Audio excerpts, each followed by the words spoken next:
So unless you've been living under a rock for the last week or so, you'll know that AMD released some new GPUs into their lineup.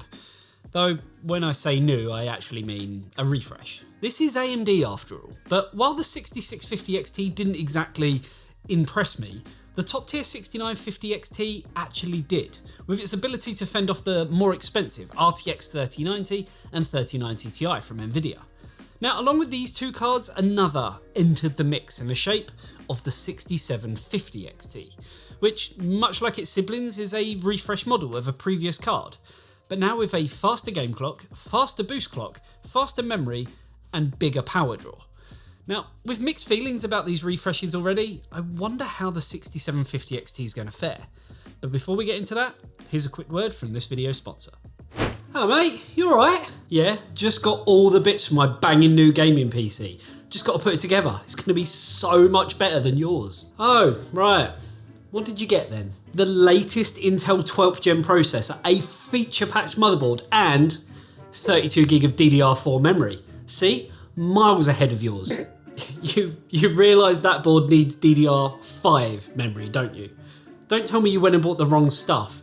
DDR4 is so 2014. I can't believe you was that stupid. What? No, you're joking. What should I get then? For me, I'd be looking at Corsair's newest Vengeance DDR5 kits, or if you're wanting that all-important RGB, then go for the Dominator Platinum RGB. Oh, you are a lifesaver, thanks, but where can I find out more? By clicking the link in the description below, of course. And you call me the stupid one. So I don't want to stomp over old ground too much with the 6650 XT and 6950 XT, but instead, if you're interested in those, I definitely invite you to go check them out in our separate videos and written content on both the channel and over at eTeknix.com. So let's focus on the 6750 XT, or should I say, an overclocked 6700 XT, which is essentially what it is. Now, in terms of how much it's overclocked, it is a pretty sorry state of affairs. While the game clock has been increased by 71 MHz, the boost clock, which is the important one for giving us the maximum performance of the GPU core for a prolonged amount of time, is only up 19 MHz. Yes, the big difference on this card, much like the other two in the refresh stack, is that the memory has been increased, and with the 6750 XT, it's been cranked up from 16 gigabits per second up to 18 gigabits per second effective, or 2250 megahertz. But along with these speed boosts, we've also seen the total board power increase by 8.6%. Now, I'm all for free gains, which is what you generally get when it comes to overclocking a card. The positives is free performance, while the negatives generally come down to more power, and consequently that then means more heat. And while that's likely going to be the case here, there's one very large elephant in the room, and that's the price, which has seen it go from the launch price of the 6700 XT in at least its reference form of $479 US up to $549 US on the 6750 XT reference spec. What that means for street price right now, well, that's anyone's guess, as prices are still kind of all over the place and could be $50 one way today and then $50 the other way tomorrow. And this applies if you're in Europe, in euros, or in my country, the United Kingdom, where it's in pounds. It's pretty much the same sort of story. Now, I personally would have much rather seen AMD stick it to Nvidia where it mattered and seen the refreshes come in with the same price point as they replace the non-50 variants. Now, what I have here today is the MSI Gaming X Trio, which, as we know, in terms of the cooler and what MSI have done with the range, they've always been excellent in terms of acoustics, thermals, and just overall aesthetics. And I will have more data on how that side of things performed a little later on. But for now, let's get down to the nitty gritty, the performance, to see exactly how it performed, at least in comparison to a 6700 XT and similar offerings from not just AMD, but from Nvidia as well. And to do that, we whacked the card into our X570 GPU test system with the Asus Crosshair 8 Dark Hero motherboard, Ryzen 9 5900X with Noctua D15S cooler, and 32GB of Corsair Dominator Platinum 3600MHz memory. For the sake of allowing those with older hardware to compare their own results to ours, we did actually keep resizable bar or smart access memory disabled during our tests, as still being a, let's say, fairly new set of technologies, we strive to be as fair as possible in our tests. If you want to check out the parts individually that we have used in our test bench, they are all linked down below. But for now, let's get straight into the tests. Starting with 3D Mark FireStrike, and straight off the bat we see the 6750 XT with a small 3.3% bump in performance, which, while it doesn't sound like a lot, it does manage to now beat the RTX 3070 from Nvidia, which was a card that came in around $20 more expensive at launch compared to the 6700 XT, but actually comes in with a slightly increased price point now of $549 MSRP for the 6750 XT. Moving on to FireStrike Ultra, and we see a similar story again, but this time a larger increase in performance of around 7.5%, again taking the lead away from the Ampere-based RTX 3070, albeit only by a small margin. As we move to 3D Mark TimeSpy, the RTX 3070 still manages to push ahead of the refreshed AMD card, showing that it's a better proposition for the money, if we're talking MSRP versus MSRP, though we all know that's not reflected perfectly in terms of street pricing. In TimeSpy Extreme, we still get a nice performance boost of just over 6.5%, though it's not enough to get close to the competition from Nvidia. In 3D Mark Port Royal, there's a small jump in performance of just under 6%, but Nvidia still clearly have the better technology when it comes to ray tracing performance, as we see the cheaper 3060 Ti outperforming it by quite some margin, at least cheaper on paper. In our last synthetic benchmark, we see a performance uplift of 7.2% when comparing the 6700 XT and 6750 XT to each other, which does also see Nvidia's 3060 Ti drop down the table a bit, though for a card that launched with a lower MSRP price, this doesn't really give much of a wow factor to it. So moving on to some games, and starting with Assassin's Creed Valhalla at 1080p, and in a weird turn of events we actually see the 6700 XT above the 6750 XT by 4 frames per second. Now this is likely caused by margin of error and the cooling performance of the card actually affecting boosting, but it's still always an interesting thing to see in the real world. As we move up to 1440p, we see the 6750 XT take back its position by a huge 1.1%, with an extra 1 frame per second. Nothing really to shout home about, is it? It's the same story at 4K, but we do see Nvidia fighting back too, in terms of both the RTX 3070 and 3060 Ti coming in with the same FPS. In Borderlands 3, and things are restored slightly, with the 6750 XT taking its spot in front of the 6700 XT by 7%. Again, the RTX 3070 sits ahead by quite some margin, and the 3060 Ti sits just between the two RDNA 2 cards. At 1440p, we see the 6750 XT and the 6700 XT with almost identical results, with a difference of only 0.25 FPS. Nothing really mind-blowing for a card that's costing more, is it? Luckily at 4K there is a saving grace, as we see a much bigger difference than before, with the 6750 XT ahead of the 6700 XT by just under 8%. The RTX 3070 still manages to push ahead slightly by around 4 FPS as well, so that's definitely something worth considering. In Dirt 5 at 1080p we actually see the 6750 XT performing, well, terribly. Not only is it sitting behind the 6700 XT, but it's actually sitting below some of the lower spec cards as well. We tested this over and over to make sure our results were accurate, and even reinstalled drivers, and with a cleanup, and this is kind of what we were given. I can only really put it down to thermal throttling of some kind, but overall, very disappointing. At 1440p we see normality restored, yet we only see another whopping 1% between the 6750 XT and the 6700 XT, with the 6750, I guess, slightly in the lead. And it leaves me wondering, why are we expected to pay more for this card overall? Thankfully at 4K we see the 6750 XT retake the lead over the 6700 XT with a difference of 4.8%, but for an extra 14% in cost, MSRP to MSRP, I'm not really seeing much added value here. Moving on to another game, Godfall. At 1080p we see the 6750 XT overtake the 6700 XT by 2.6%. Nvidia's cheaper RTX 3060 Ti still manages to push ahead slightly, while the RTX 3070 is in a league of its own.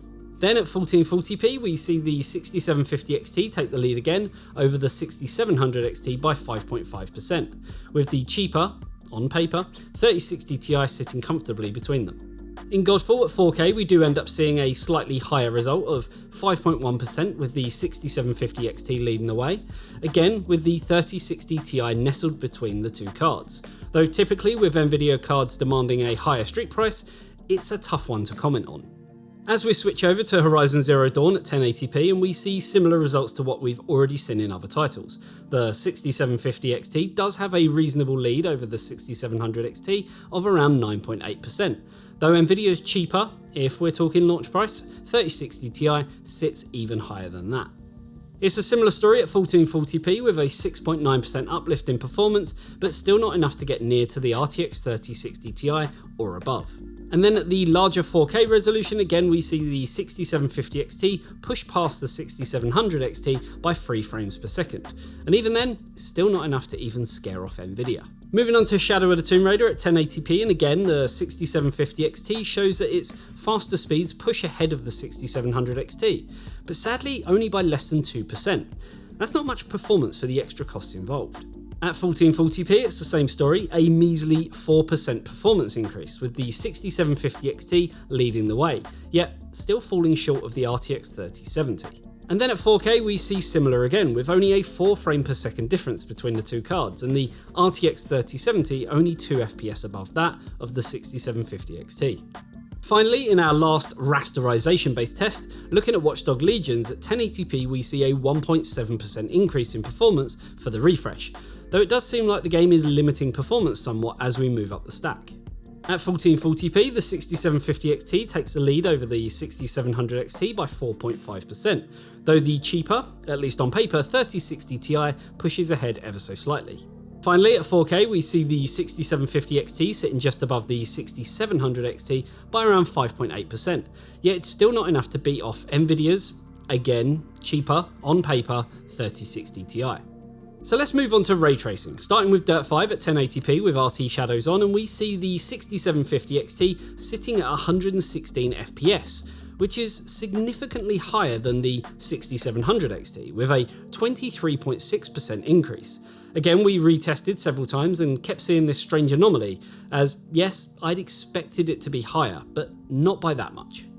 At 1440p, we again see the 6750 XT with a significant increase over the 6700 XT, at just under 28%. I'm starting to think at this point that Dirt 5 may actually be broken slightly in terms of how it's treating some of our cards.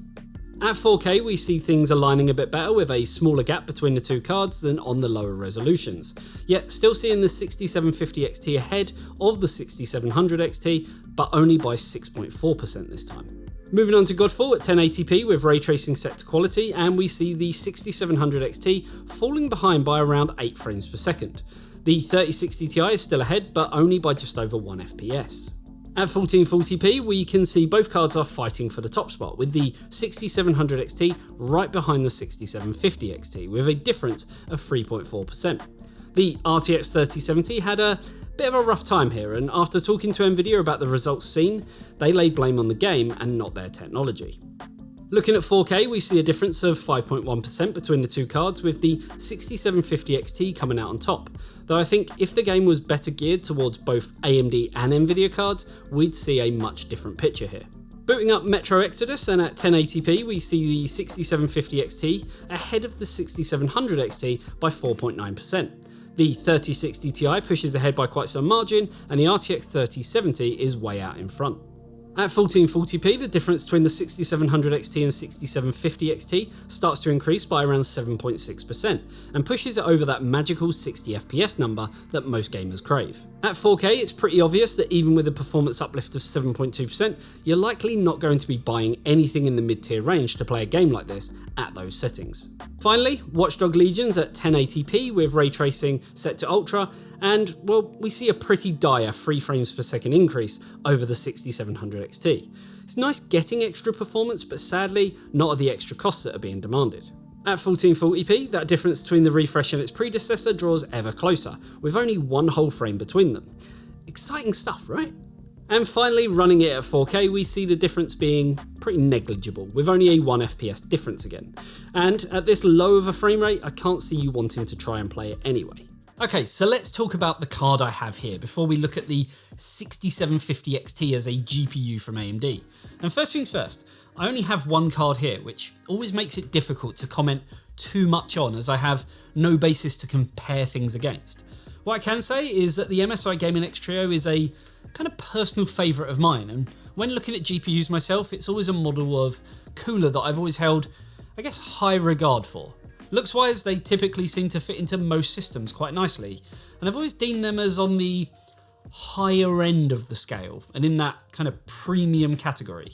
In terms of the noise levels, they are typically on the quieter side, and that showed coming out as one of the less noisier cards we've tested, with only other MSI cards really beating it. In terms of power, it does sit about 22% higher than a reference 6700 XT, which, while it's expected to see a custom AIB card sitting above a reference GPU, that extra power draw of the 6750 XT is clearly evident.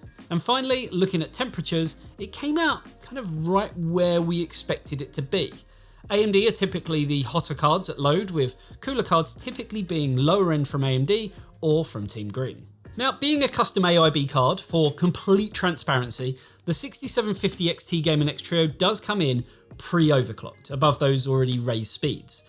From the 6750 XT's reference game clock of 2495 MHz, the MSI model comes in another 59 MHz faster, or 2.3%. The boost clock comes in 0.8% higher, while the memory speed remains the same. You'd also typically be looking at around a $50 to $100, pound, euro, whatever, premium over a reference spec card. But again, with pricing still not quite 100% settled, it'd be unfair for me to try and even comment on anything relating to that. So MSI card out the way to a certain degree. Let's talk about the 6750 XT, the GPU core, what AMD have actually done. And I want to try to not repeat myself based on what I said about the 6650 XT. But it's hard to kind of think of anything inventive to say. What I will say is that I think AMD has gone about this the wrong way. Not just with the 6750 XT, but all of these refreshes. I mean, it's easier to see on the lower to mid-tier cards, whereas the 6950 XT gets seen in a slightly different light because it's literally taking the crown of being the baddest GPU on the planet. And I mean baddest in a good way. I mean, it's the king. It's got the crown above the 3090 Ti, unless you're talking about ray tracing. Now, the 6750 XT, while it's admirable to bring out a product that improves on performance, at an increased cost just doesn't sit right with me. We all know stock has been an issue, and some people have been waiting well over a year to get a new GPU. And some even with their hearts set on a 6700 XT, for instance. And now they're being asked to pay even more for basically the same thing. I mean, it's something that offers only a few % extra performance in the majority of games. If this came in, and reason with me here, but if this came in at the same price and was here to simply replace the 6700 XT with no extra cost, I think myself, other reviewers and the general consumer base would be saying completely different things. And I get it, AMD are trying to kind of keep the fire alive until the next generation of cards come along.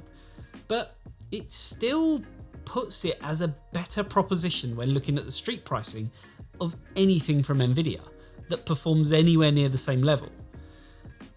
It's a hard sell, but I can kind of see it. Now, with that being said, the 6700 XT, if you can find it for its technically cheaper price than this, is still the better deal.